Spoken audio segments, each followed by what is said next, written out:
কখনো কি একা মনে ভেবে দেখেছেন, বাংলাদেশে গাড়ি আবিষ্কার করা শেখানো হয় না, বরং গাড়ি কে আবিষ্কার করেছে, কবে করেছে, কিভাবে করেছে সেটা মুখস্থ করানো হয় কেন?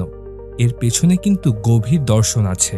আসলে আমাদের দেশের শিক্ষা ব্যবস্থা এতটাই উন্নত যে আমরা আবিষ্কারের মতো সাধারণ কাজে সময় নষ্ট করি না, আমরা মনোযোগ দিই আসল কাজে। কেননা দেখুন তো, পৃথিবীর অন্যান্য দেশগুলো ব্যস্ত নতুন নতুন জিনিস বানানো আর আবিষ্কার নিয়ে। তারা মোবাইল বানায়, এই জানাটাই তো প্রকৃত শিক্ষা। নিজের হাতে মোবাইল বানানো তো কামনাদের কাজ, ওটা আমরা করব কেন? আমাদের ছেলেমেয়েরা কি এতটাই সাধারণ? মোটেও না। কথাগুলো শুনতে চরম ব্যঙ্গাত্মক মনে হলেও একটু তলিয়ে দেখলে বুঝতে পারবেন আমাদের পুরো শিক্ষা ব্যবস্থার আসল চিত্রটা ঠিক এমনই। আমরা থিওরি গিলতে ওস্তাদ, কিন্তু প্র্যাকটিক্যালে গেলেই আমাদের হাত পা হাঁটু সব কাঁপা শুরু করে। আসুন কিছু বাস্তব তথ্য দিয়ে বিষয়টা ক্লিয়ার করি। সম্প্রতি প্রকাশিত গ্লোবাল ইনোভেশন ইন্ডেক্স বা বিশ্ব উদ্ভাবন সূচকে ১৩২টি দেশের মধ্যে বাংলাদেশের অবস্থান ১০৫তম। আমাদের পাশের দেশ ভারত, এমনকি শ্রীলঙ্কাও উদ্ভাবনের দিক থেকে আমাদের চেয়ে যোজন যোজন এগিয়ে। কেন? কারণ একটা দেশ নতুন কিছু তৈরি করবে কিনা তা নির্ভর করে তারা গবেষণায় কত টাকা খরচ করে। ওয়ার্ল্ড ব্যাংকের ডাটা অনুযায়ী বাংলাদেশের জিডিপির মাত্র ০.৩%-এরও কম খরচ করা হয় রিসার্চ অ্যান্ড ডেভেলপমেন্ট বা R&D খাতে, যেখানে সাউথ কোরিয়া বা ইসরায়েলের মতো দেশগুলো তাদের জিডিপির ৫%-এর বেশি খরচ করে শুধু নতুন কিছু আবিষ্কারের পেছনে। আমাদের বাজেটে বড় বড় মেগা প্রজেক্ট থাকে ঠিকই, কিন্তু মেগা ব্রেইন তৈরি করার কোনো প্রজেক্ট থাকে না। বেশি দূর যেতে হবে না, আমাদের স্কুল কলেজের ল্যাবরেটরিগুলোর দিকেই তাকান।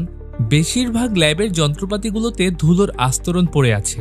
বছরে একবার প্র্যাকটিক্যাল পরীক্ষার আগে সেগুলো পরিষ্কার করা হয়, আর পরীক্ষাও হয় ওই মুখস্থ বিদ্যার উপর ভিত্তি করেই। আমরা প্রতি বছর লাখ লাখ GPA-5 উৎপাদন করছি, কিন্তু গ্লোবাল পেটেন্ট বা নিজস্ব উদ্ভাবনের খাতায় আমাদের নাম শূন্য। বিশ্ববিদ্যালয় থেকে প্রতি বছর পাশ করা হাজার হাজার ইঞ্জিনিয়ার ঠিকই বের হচ্ছে, কিন্তু ইন্ডাস্ট্রিতে গিয়ে দেখা যায় তারা একটা মেশিনের সাধারণ ত্রুটিও ধরতে পারছে না। টেকনিক্যাল ডিজাইনের প্র্যাকটিক্যাল নলেজটা যে তাদের নেই।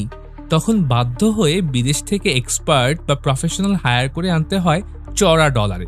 তাহলে এই যে ২২ থেকে ২৪টা বছর ধরে বইয়ের পাতা গিললাম, লাভটা কি হলো?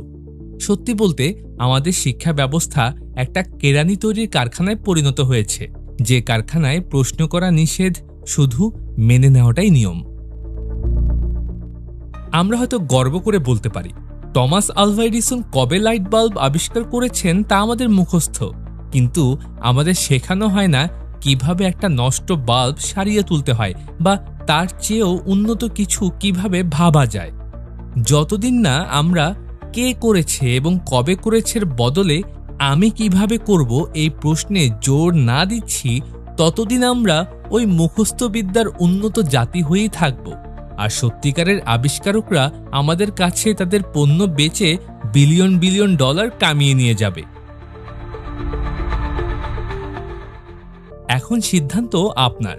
আমরা কি শুধু অন্যের তৈরি করা ইতিহাস মুখস্থ করে যাব, নাকি নিজেরাই ইতিহাস তৈরি করার জন্য প্রস্তুত হব? প্রিয় দর্শক, আজ এই পর্যন্তই। দেখা হচ্ছে পরবর্তী প্রতিবেদনে।